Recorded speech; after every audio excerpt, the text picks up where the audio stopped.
Colleen never cried at work. Not when the night shift dragged past 3 a.m. Not when the drunks hurled slurs and glass at her feet. Not even the day her father's voice disappeared forever from her phone. But today, when she handed that leftover cheeseburger, cold, half-wrapped, and technically trash, to the man crouched by the dumpster, she didn't feel like she was breaking rules. She felt like she was answering a question no one else had dared to ask. And that question still echoes in her bones like a siren in fog. Who gets to decide who's worth saving? You didn't stumble here. Something brought you. And maybe you're already feeling it. That tug behind your ribs like you just cracked open a file tucked deep in a drawer labeled "Do Not View." That burger, that man, that moment. It broke something invisible because the man didn't say thank you, he didn't nod or cry or mumble. He just looked at her, pupils blown wide, voice low like gravel soaked in wind, and whispered, "It's almost time." Then he walked away, not down the alley, not across the lot. He vanished, literally, into air that hissed cold where warm should have been. Security footage corrupted, no trace, not a single shadow. They fired her before the sun rose. Colleen didn't fight it. Her manager, Marty Gleason, the kind of man who chews toothpicks instead of regrets, told her corporate couldn't afford moral confusion during peak hours. You feed one of them, you tell the others we're open. That's what he said. But 2 days later, Marty couldn't open his front door because someone, or something, had carved the exact timestamp of the burger incident into the, wood. Beneath it, just one word: repent. No press, no police, no public fallout, just whispers. The fry cook quit mid-shift. The janitor stopped answering his phone. And then, a stranger showed up in Marty's booth. Tuesday morning. Unremarkable in appearance. Dark denim jacket, pale hands, eyes that didn't blink. But he didn't order. Didn't even sit. Just placed a folded photo on the table, turned, and walked out through the locked back door. The photo? Colleen, a little girl, maybe 7 years old, smiling at a birthday cake, and in the background, barely visible in the frame, a homeless man, same face, same eyes, 30 years too early. Now here's where you stop. Breathing. Because when Marty called Colleen to demand answers, she wasn't home. The apartment, cleaned out. No fingerprints, no lease history. Her phone number rang, but what answered wasn't human. It wasn't even mechanical. Just a voice, faint and trembling, unmistakably her father's, who'd been dead since 2018, saying, "She told you not to look. And you, yes, you're the only one seeing this. Because somehow this clip is still online. Somehow you haven't been flagged. Not yet." But before you scroll, ask yourself this. What if the question Colleen answered wasn't hers to answer? What if the man outside the dumpster wasn't hungry, but waiting? Because at 3:17 a.m. tonight, someone will knock on a door. And if you hear your name whispered through the keyhole, don't open it. Because she's back. And she's not alone. It started with the knock, not loud, not frantic. Just 3 soft taps against the wood like fingertips brushing skin, deliberate and slow. 3:15 a.m. Exactly. Marty hadn't been sleeping. Not since the photo. Not since the voice on Colleen's disconnected line said his name like a memory he didn't remember having. He sat upright in the armchair, the one facing the front door, shotgun across his lap, phone recording. He told himself it was a prank, told himself it was stress, guilt, lack of sleep. But somewhere inside him, somewhere primal, wordless, he knew. He waited. The knock didn't come again. No voice, no whisper, just silence. But his phone, an old Samsung with a cracked screen, buzzed once. New audio file saved. He hadn't touched the screen. He hadn't hit record. Still, the file was there. 3:17 and door. He played it. At first it was just static, then his own voice seconds before the knock, except he never remembered speaking. "She's not gone, you know that now." He paused the clip, heart pounding, rewound, listened again. That voice, deep and wet like something dredged from a lake, wasn't his. It sounded like someone wearing his voice, The knock came through, but so did something else beneath it. Low, rhythmic, almost like breathing. No, not breathing. Weeping. He threw the phone across the room, and it hit the far wall, screen blooming in blue spiderwebs. He didn't pick it up. Couldn't. Because the knock had started again, but now it was coming from inside the apartment. Later he'd tell himself it was a breakdown. PTSD, maybe. Delayed grief. But deep down he'd stopped believing his own excuses. That morning the local news ran a story about a missing woman. Colleen's photo, younger this time, pulled from an old yearbook archive, supposedly uploaded by an anonymous source. The caption read, "Do you remember her?" The comment section was turned off. The article was gone in an hour. That's when Aiden showed up. He wasn't introduced. He wasn't expected. Just there, standing at the counter of the diner like he'd never left, like he'd always been part of the staff. Tall, wire-thin, buzz-cut, clipboard in hand. Said he was from corporate, something about reassessing internal policies. Marty wanted to throw him out, but Aiden had a badge. Not a police badge, not military. Just a sleek mat card with a logo Marty had never seen before. A spiral twisting in on itself, too perfect to be hand-drawn, too strange to ignore. The other workers didn't acknowledge him, not even once. Not when he spoke, not when he sat down in Colleen's old booth. Marty tried asking the new hostess, Jessica, sweet, sharp, always humming Fleetwood Mac, but when he said Aiden's name, she blinked at him like he'd said ghost. And that's when Marty noticed the humming had stopped. The silence in the diner wasn't quiet. It was empty, like something had drained the sound out of the walls. He confronted Aiden, demanded to know who he was. Aiden didn't flinch. He smiled barely and said, "Do you remember your first shift?" Marty scoffed. "Of course I do." Aiden nodded. What song was playing? He opened his mouth to answer, but nothing came out. He couldn't remember. Not the music, not who trained him, not even what year it was. Dates scrambled in his head. He remembered the smell of grease, the buzz of the soda fountain, but the details were blank, like a dream that fades the harder you chase it. Aiden didn't press. He just scribbled something on his clipboard and said, "Most people don't." That's how it starts. That night, Marty found another file on his phone. Not an audio file this time, a video, titled RO317 Colleen.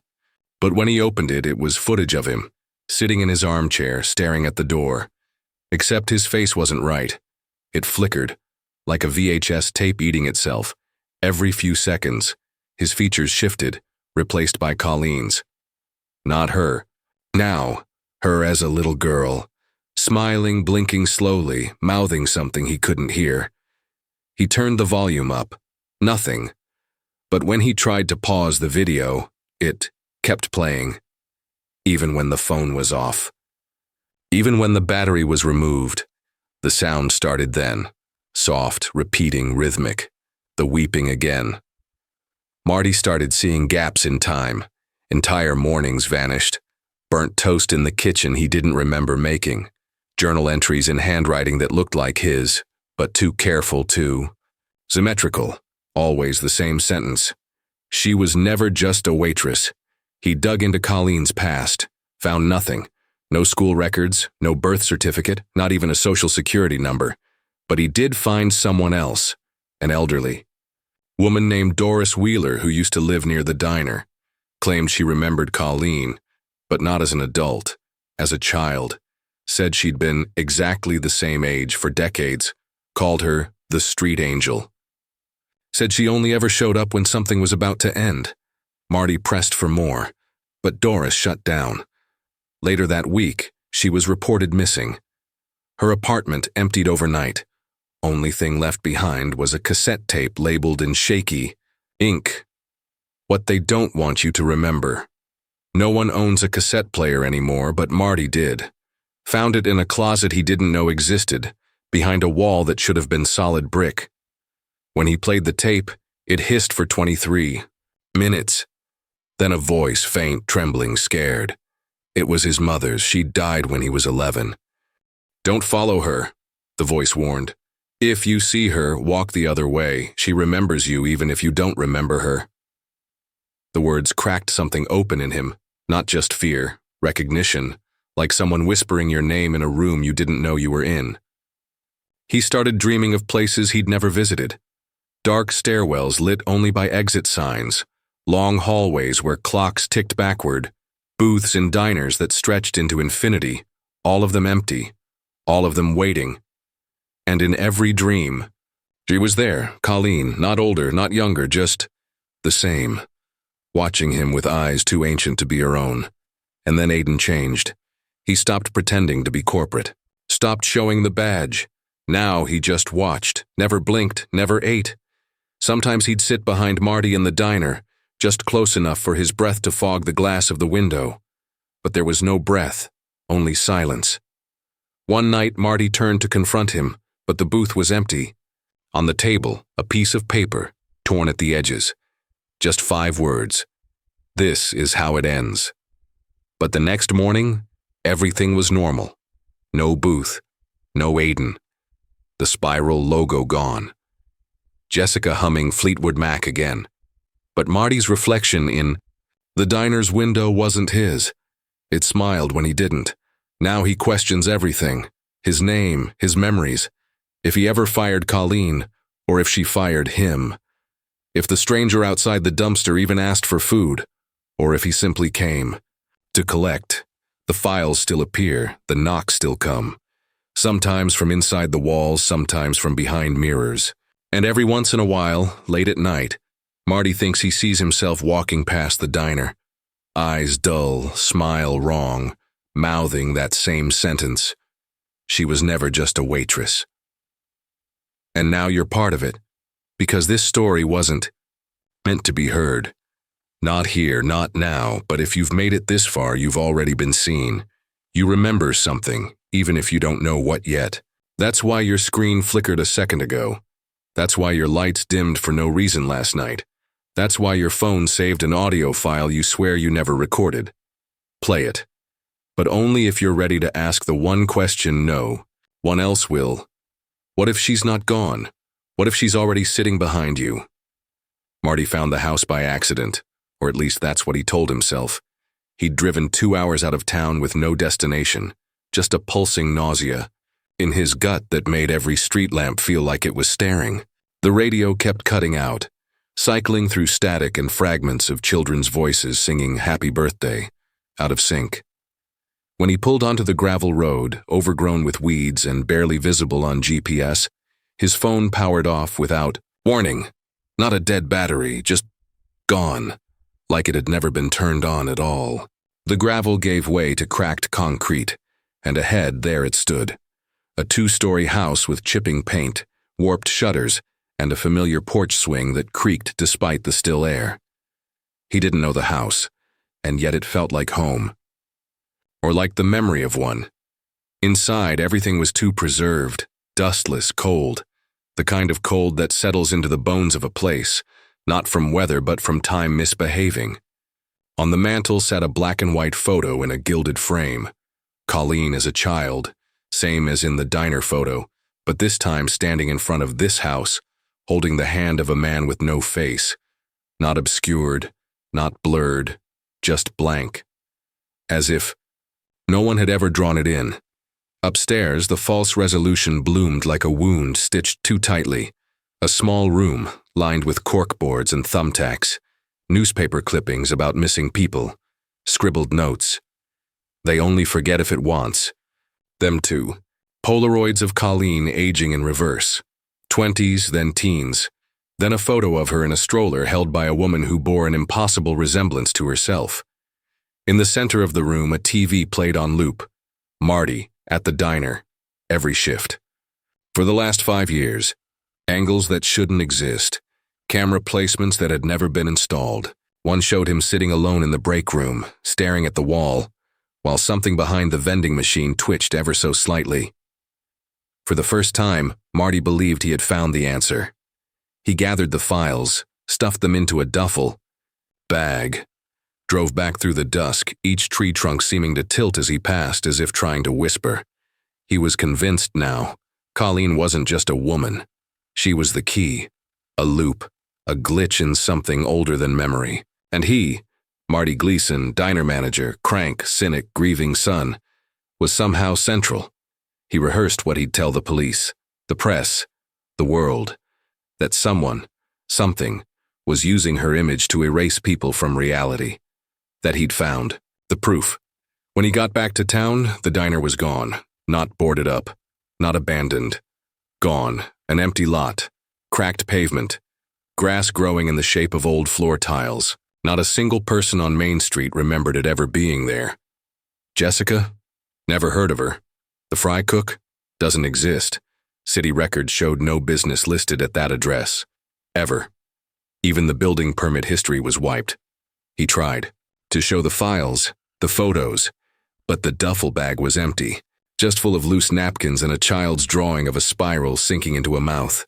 That's when the memory surfaced. Not of Colleen, not of the diner, of something worse. He was 8, at a church basement lock-in, the kind of Midwest sleepover, designed to scare kids just enough to keep them obedient. They'd shown a projector film, one of those scratched, flickering reels with no audio, just the soft click of the machine behind them. The film showed a woman feeding a homeless man behind a building that looked an awful lot like the diner. Then the screen glitched, and for exactly one frame, the woman turned toward the camera. It was Marty, as a child, wearing the same sweater he wore that night. He remembered vomiting. The adults said it was the pizza. He never remembered the rest, but now he did. After the film, a man in a pale denim jacket had pulled him aside, told him he was special, said, "Some people get to remember, but you, Marty, you get to hold it." Then the man opened a notebook, and inside were sketches of faces Marty would later recognize. Jessica, Colleen, Doris Wheeler, all drawn with mouths stitched shut. Beneath each the same phrase, "They lied to you." He drove to the church, now a wellness center, asked to see the basement, told it was closed for renovations, but when he snuck in that night, it was exactly the same. Same folding chairs, same overhead lights that buzzed at the wrong frequency, same smell of mildew and crayons. On the far wall, behind a sliding partition, he found a door. Locked. He should have walked away. But the knocking started again, 3 taps. From the other side. He opened it, and inside he saw himself, sitting cross-legged on the floor, child-size, wearing that same sweater, crying, alone, in front of a blank projector screen. No voice, no movement. But his eyes followed Marty as he stepped into the room. Then he whispered, "You're not crazy. They lied to you." And the projector flicked on. The room was full of mirrors now. Not physical ones, but moments. Marty remembered his mother singing the wrong lullaby, calling him by a different name. He remembered waking up in beds that weren't his. The time in college he lost 3 days and no one noticed. The recurring dream of a window he was never supposed to open. The night he saw his own reflection smile back with someone else's teeth. The truth was never Colleen. The truth was him. The mystery wasn't what happened to her. It was what he was made to forget. And for a second, he felt clarity. Sharp, painful, almost holy. He could remember the thing watching him as a child, the way it wore the shape of a man but never blinked, how it followed him, subtly, through moments no one else noticed, the way it fed off the lie of normalcy. It had been there when his father died, when the diner opened, when Colleen disappeared, when he looked away from mirrors for just a little too long. And then it broke, because in the center of that final reel, played on loop inside the church basement, was a birthday party. Balloons, cake, a little girl smiling into the camera. Colleen. But sitting next to her, barely visible in the frame, was Marty, and he was older. Not a child, not 8. Not the boy he thought he was. A man, wearing a diner uniform, smiling and mouthing something the camera barely caught, but his heart recognized instantly. They're still watching. And suddenly the footage reversed. Everything reversed. The house, the diner, the church, Jessica, Doris, Aiden, all of it folding backward into silence. And he was alone in his car, engine running, parked behind an empty lot that used to be something, though he couldn't say what. His phone buzzed. No message, just a new contact saved under a number he didn't recognize. Do you remember her? And you, watching this, reading this, remembering this, you now see the spiral, don't you? Not drawn, not imagined, but inside you. And maybe now you'll ask what Marty should have asked long ago. What if she wasn't the first? What if she was the last warning? And what if this whole time the diner was never real? Just the waiting room for whatever comes next, and it's already hungry. It began with a message scratched into the condensation of Marty's bathroom mirror. 5 words, crooked and wet and shaking even after he turned off the shower steam. We see you, too. He stood there wrapped in a towel, heartbeat, slow and wrong, staring at letters that refused to fade. When he wiped the glass, the message vanished. But hours later, it returned. This time carved faintly into the corner of the diner's rusted walk-in fridge door, just below the latch. Not a coincidence. Not a trick. Something, or someone, had watched him long enough to know where his hands reached when his mind wasn't focused. Where his eyes lingered. What details he never shared. He wasn't the only one unraveling. And they wanted him to know it. The dreams came next. They weren't his. Not in the way memories feel personal, stored like possessions. These dreams belonged to others. Strangers who bled into his sleep like static bleeding into old cassette tapes. A woman crouched in an empty bus station, whispering numbers into a rotary phone that had no cord. A man in a dark suit staring at a clock with no hands, mouthing something over and over. Wake up before the 5th knock. A child's drawing left in a library book. 3 people sitting in a diner booth, all with faces melted into spirals. The dreams carried a weight, like signals smuggled through sleep, and in everyone Marty saw himself, watching, forgetting, coming back again. He thought it might be a breakdown. He hoped it was a breakdown. But when he began finding those same numbers scrawled on parking meters, under diner receipts, and once even carved into the back of his own car's license plate, the line between mental collapse and something engineered started to blur. The numbers repeated in patterns that were impossible to ignore. 5193, always in that order. When he finally searched them, exhausted, paranoid, trembling through an internet cafe on the edge of town, he found one result. An old archived video clip from a public access broadcast dated May 19, 2003. A birthday party, static-lined, children singing out of sync. A woman enters the frame with a tray of cupcakes. She smiles directly at the camera. It's Colleen, Marty choked. The footage was real, tangible, time-stamped. But the file name wasn't. It simply read, "You were right all along, MP4. The video only played once. After that, it was gone from the system.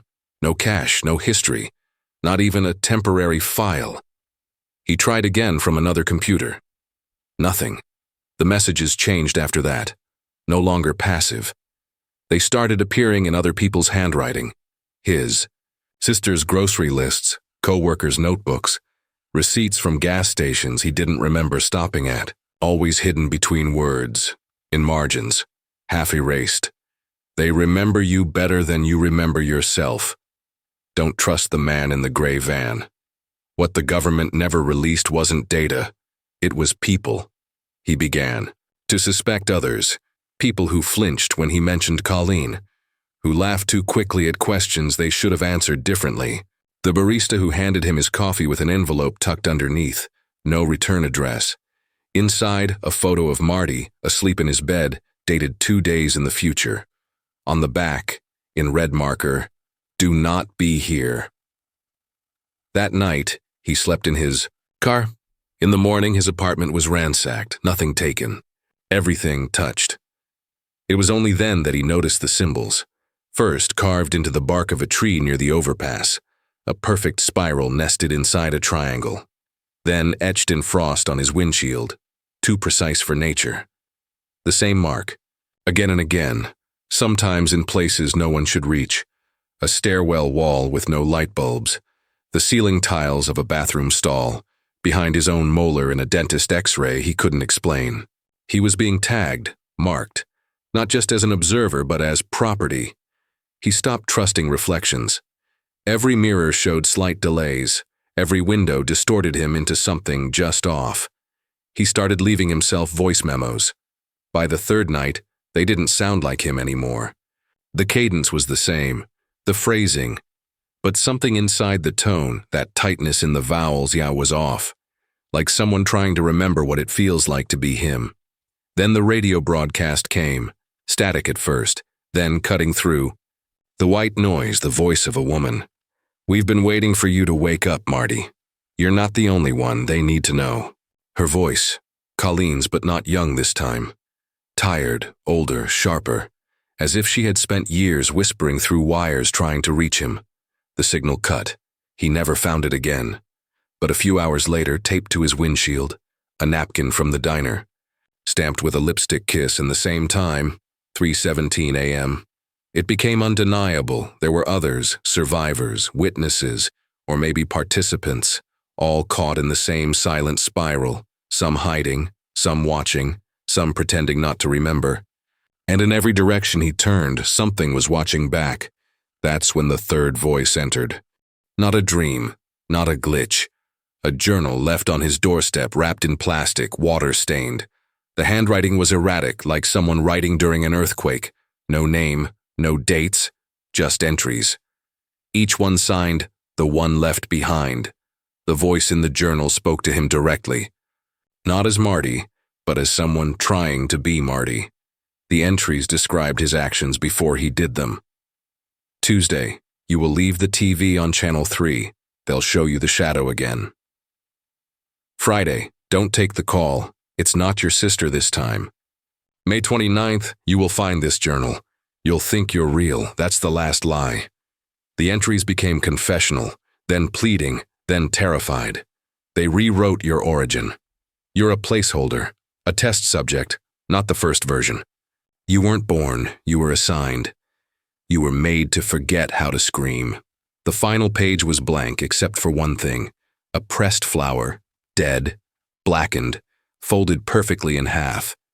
Marty carried it with him now. A charm. A curse. Proof.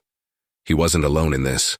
There were others unraveling beside him, each one fumbling through memories that weren't truly theirs, haunted by footage they never filmed, scarred by dreams passed like chain letters between the broken.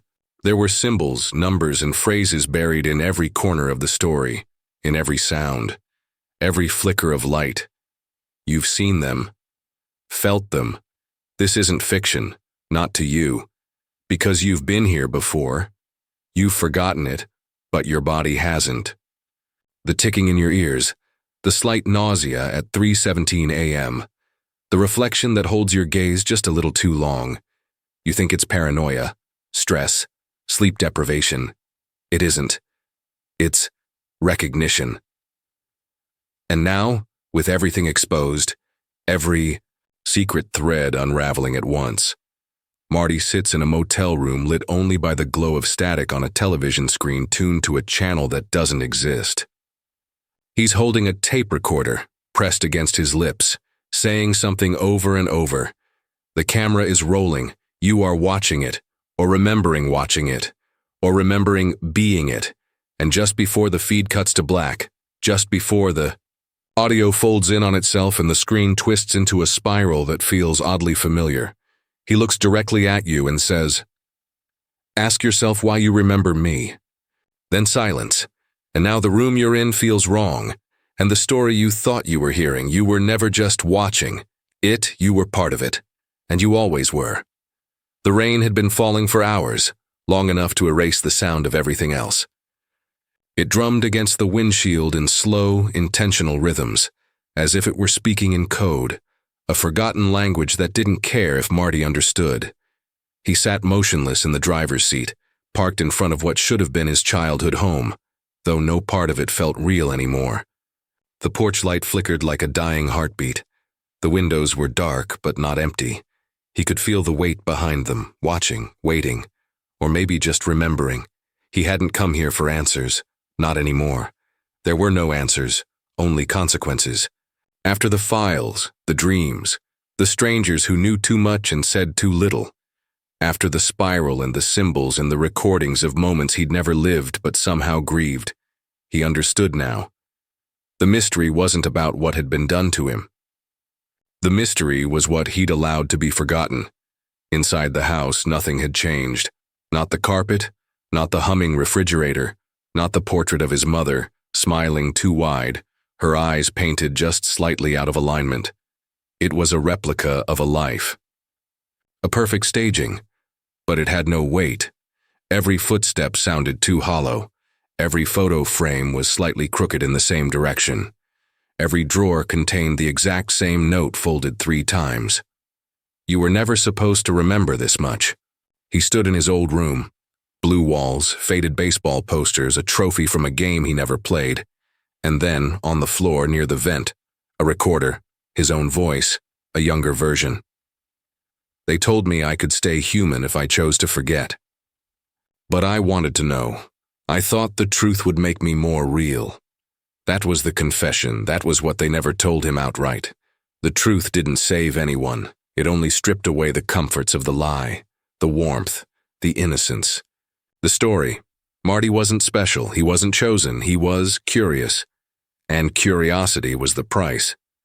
He sat on the bed and played the tape again. You don't lose your mind when you see too much. You lose your soul. The part that lets you pretend. The part that says the diner was just a diner. That Colleen was just a girl who made bad choices. That you were just a man doing your best. He wept. Not because it was tragic, but because it was intimate. The voice wasn't a stranger. It was who he used to be. Who he had to be to survive. The part of him that had agreed to forget. The knock on the door came at 3:17 a.m., not urgent, not aggressive, just final. He opened it. The man in the pale denim jacket was older now, lined, haggard, but the eyes were the same, cold and lucid, and behind him, figures, not quite human, not monsters either, just shapes filled with memory, people he should have forgotten. A version of his father who never died, a twin he never had. Colleen, young again, her face half-shadowed. The man spoke softly. You can go back. We'll take it again. The pain, the questions, the cracks. You'll wake up in your apartment. The diner will be real. Jessica will laugh too loud. Colleen will never have existed. You'll get to be small again.